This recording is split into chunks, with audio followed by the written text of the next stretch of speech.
নমস্কার বন্ধুরা, welcome to my channel. দেখো, আজকে যে বিষয়টা নিয়ে আলোচনা করতে চাচ্ছি যে প্রায় 2 বছর হতে চললো প্রাথমিকের যে চাকরি জালিয়াতি তার তদন্ত সিবিআই করছে।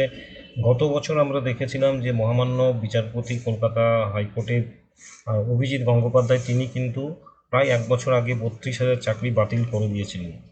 সেই চাকরি বাতিল হওয়ার পর তিনি বলেছিলেন যে পরবর্তীকালে তাদেরকে আবার নতুন করে পরীক্ষার মাধ্যমে এসে নতুন প্যানেল তৈরি করতে হবে, ইত্যাদি ইত্যাদি জাজমেন্ট দিয়েছিলেন।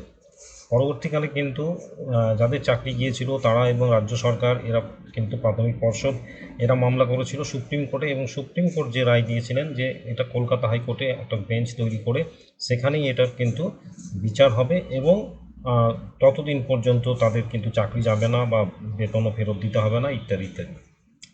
এরপর আমরা দেখলাম যে আরও পরে যে ডেভেলপমেন্টগুলো হলো গত কয়েক মাসে, প্রাথমিকের যে তদন্ত চলছে, এবং এর সঙ্গে একটা জিনিস আমি এখানে একটা রিলেট করতে চাই যে দেখো, যে যখন স্কুল সার্ভিস কমিশনের যে 26,000 চাকরি বাতিল হলো, যদিও সেটা কিন্তু সুপ্রিম কোর্টে স্টে হয়েছে, আগামী 16ই জুলাই 2024 সেটা কিন্তু পরবর্তী শুনানি রয়েছে সুপ্রিম কোর্টে।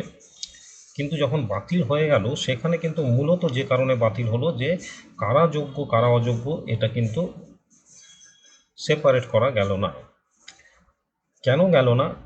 না, যেহেতু যে নাইসা কোম্পানিকে বরাদ দেওয়া হয়েছিল ওইমার জন্য, চেকিংয়ের জন্য, সেখানে কিন্তু জালিয়াতির অভিযোগ আছে, এবং সেই ওএমআর সিটের অরিজিনাল কপি কিন্তু ডিস্ট্রয় করে দেওয়া হয়েছে। স্কুল সার্ভিস কমিশনের যুক্তি যে তারা কিন্তু তাদের আইনের মধ্যেই 1 বছর সেগুলোকে প্রিজার্ভ করবে, কিন্তু কোর্ট যেটা বলতে চাইছেন বা সিবিআই যেটা বলতে চাইছেন যে সেটার কিন্তু ডিজিটাইজড কপি বলতে যা বোঝায় স্ক্যান্ড কপি সেটা কিন্তু রাখতে হতো।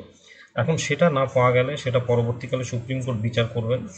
মহামান্য প্রধান বিচারপতি ডিভিশন বেঞ্চে মামলা চলছে সুপ্রিম কোর্টে, যে এই 26,000 জনের চাকরির মধ্যে স্কুল সার্ভিস কমিশন তারা নিজেরাই অ্যাডমিট করেছেন যে কিছু চাকরি 8,300 মতো চাকরি বেআইনিভাবে হয়েছিল, তারা বাকিগুলো সঠিক পদ্ধতিতে হয়েছিল। সবার চাকরি যেন না যায়, তারা কিন্তু সুপ্রিম কোর্টে সেই হলফনামা দিয়ে সেই কিন্তু পেপারস তারা জমা করবেন, অর্থাৎ তারা আলাদা আলাদা করে দেবেন যথার্থভাবেই উইথ ডকুমেন্টারি এভিডেন্স যে কারা সঠিকভাবে চাকরি পেয়েছেন এবং কারা বেআইনিভাবে চাকরি পেয়েছেন। বেআইনিভাবে যারা পেয়েছেন তাদের চাকরি যাবে। এই প্রসঙ্গে বলে রাখি যে প্রাথমিকের যে চাকরিগুলো, অর্থাৎ যে 32,000 চাকরি বাতিল হয়েছিল অভিজিৎ গঙ্গোপাধ্যায়ের কোর্টে, পরবর্তীকালে সেটা কিন্তু সুপ্রিম কোর্টে মামলা চলছে, সুপ্রিম কোর্ট হাইকোর্টে পাঠিয়েছেন, এখন এর বিচার কিন্তু চলছে। কিন্তু আগামী দিনে যে ট্রেন্ড দেখা যাচ্ছে, অর্থাৎ স্কুল সার্ভিস কমিশনের যে কারণে ওএমআর সিট নষ্ট করা হয়েছে, প্রাথমিকেও কিন্তু সেই ওএমআর সিট কিন্তু নষ্ট করে দেওয়া হয়েছে। সেটা কিন্তু প্রাথমিক পর্ষদই কিন্তু এটা অ্যাডমিট করেছেন যে সেই ওএমআর সিট কিন্তু ধ্বংস করে দেওয়া হয়েছে মানিক ভট্টাচার্যের সময়। পার্থ চট্টোপাধ্যায়, মানিক ভট্টাচার্য এরা কিন্তু এই কনস্পিরেসি করে এই কিন্তু যে টোটাল ওএমআর সিট সেটাকে কিন্তু তারা ডিস্ট্রয় করে দিয়েছিলেন। এখন প্রশ্ন আসছে যে তাহলে এই 32,000 চাকরি যারা বাতিল হয়েছিল অভিজিৎ গঙ্গোপাধ্যায়ের কোর্টে, সেগুলো কি সত্যিকারেরই বাতিল হয়ে যাবে?